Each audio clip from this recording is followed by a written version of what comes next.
What's going on, everybody? Mortem here, this time bringing you my next 7 reviews, or 8 if you count a DLC, which is a video I like to make every couple of months to let people know what I've got planned, what's going on, and what to expect content-wise. That said, this particular video is basically going to run through what is left of the year, including things I am currently working on and what's to come after that, as doing reviews at this pace does require a fair bit of planning. But I do want to kick this video off with what I have currently in progress. The first one you're going to see is my review for Lords of the Fallen, which is going very well. That video will almost certainly be out by Friday or Saturday, though it's looking like probably Saturday. I've completed my first run of that game after getting a review copy on Thursday, and it turns out that's going to be a little easier than I thought because, as I mentioned in my impressions video, people would likely have guides and puzzles all figured out over the course of the week, which has certainly been the case. So I've already been able to collate a lot of that information, and I've got 2 playthroughs left. The next one will be a little more labor intensive than the last one, as I'll be able to finish up what I'm doing and then quickly wrap that review up. Though I do have a first impressions video up, of course. Now, the other big glaring currently in progress one is the Baldur's Gate 3 100%, which realistically would have been done by now if new games weren't constantly releasing, and luckily I've already made so much Baldur's Gate 3 content that people haven't exactly been starved there. So with that in mind, that review will almost certainly be done by early November, or potentially late October, kind of just depends on exactly how the dice roll. But after I finish Lords of the Fallen and the next game we're going to talk about, Dark Envoy, there's about a 2-week period where there is finally nothing releasing that I can focus entirely on the last little bit of Baldur's Gate 3 I've got left to do,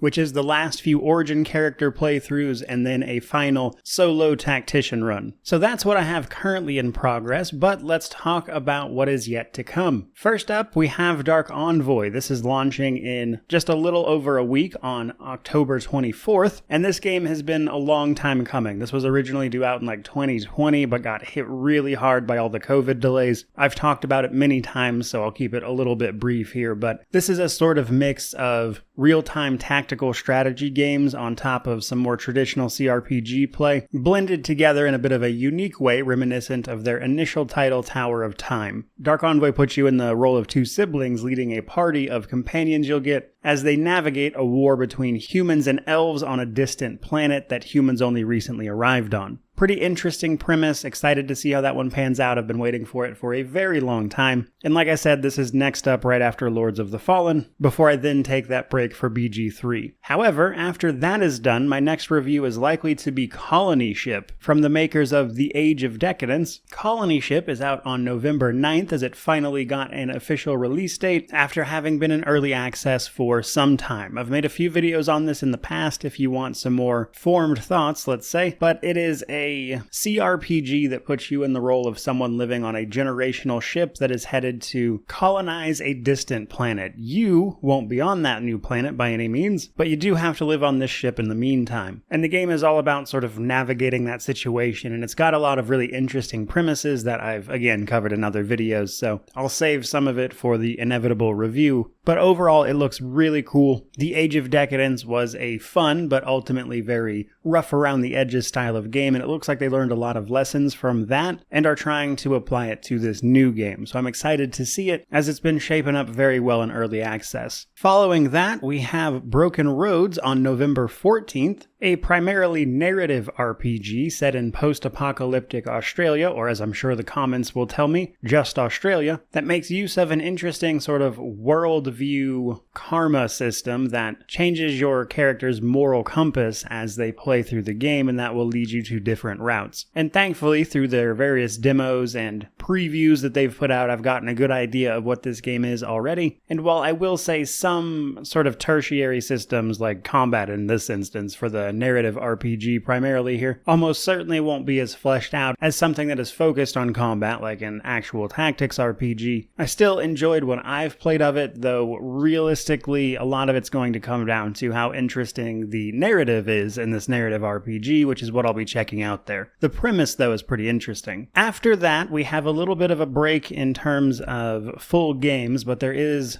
a couple of things worth mentioning. On November 17th, we have Realms of Ruin launching, which is an upcoming real-time strategy game set in the Warhammer Age of Sigmar universe. I've played around with that one a little bit, including a demo, and I've enjoyed it. However, it's not something I plan on fully reviewing, but I might do like a video on its launch or something talking about the full game in some capacity. But given that games like that tend to focus on multiplayer in the long term, and the fact that I'm mostly checking it out just because we don't see a lot of RTS games anymore, I'm not expecting to fully review that one. But then as we push towards the end of the year, it becomes a little bit Owlcat Games focused, as on November 21st they are dropping their Lord of Nothing DLC for Pathfinder Wrath of the Righteous. Obviously, I'll be playing that one a ton and getting a review out for that individual DLC, so while not a full game, I'll definitely be covering it, as it is already promising to make quite a few changes to the game that are of great interest to me, such as adding new archetypes for people to play, some sweeping changes to certain mechanics like the Assassin class, a lot of cool stuff coming with that particular DLC, and I'm really excited for it. But then, towards the very end of the year, with the last couple of games I'm for sure reviewing, we have the Thaumaturge and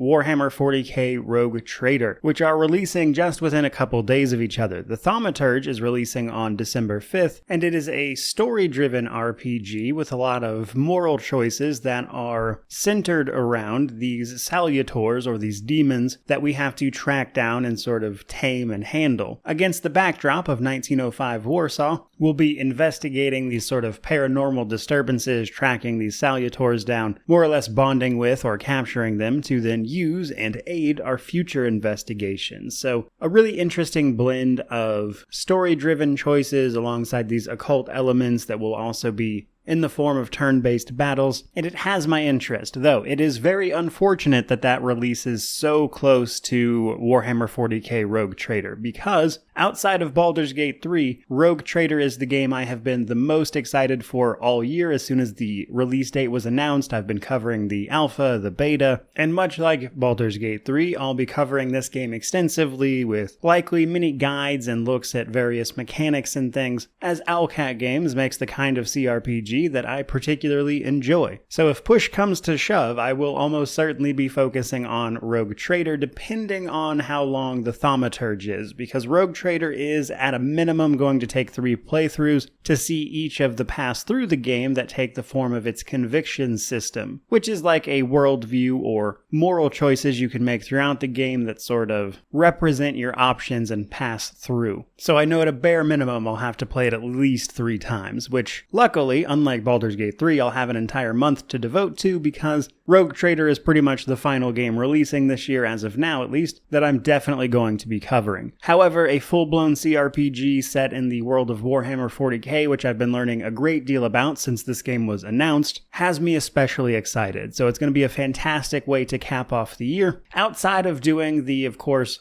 legally obliged YouTuber things like my favorite and worst games of the year, the usual holiday stuff you can always expect. I'll almost certainly be covering the winter Steam sale and making another holiday RPG buyer's guide like I did last year. That actually turned out really well, so I'm excited to do that one again. Which is to say that outside of just reviews, we do have a lot of fun stuff to look forward to as we move properly into the holiday season. But that is pretty much going to cover it for this particular video. I certainly hope you enjoyed it. I hope you're looking forward to some of these games and covering them. By all means, if you want to know anything specific about them, please feel free to drop your ideas for things you would like to know about these games, etc. ahead of their release dates. I'll absolutely be reading those comments, which does of course mean like, comment, subscribe, all that YouTube jazz. But regardless of any of that, truly, just thank you so much for watching. I really do appreciate it. May you wander in wisdom and have an amazing day.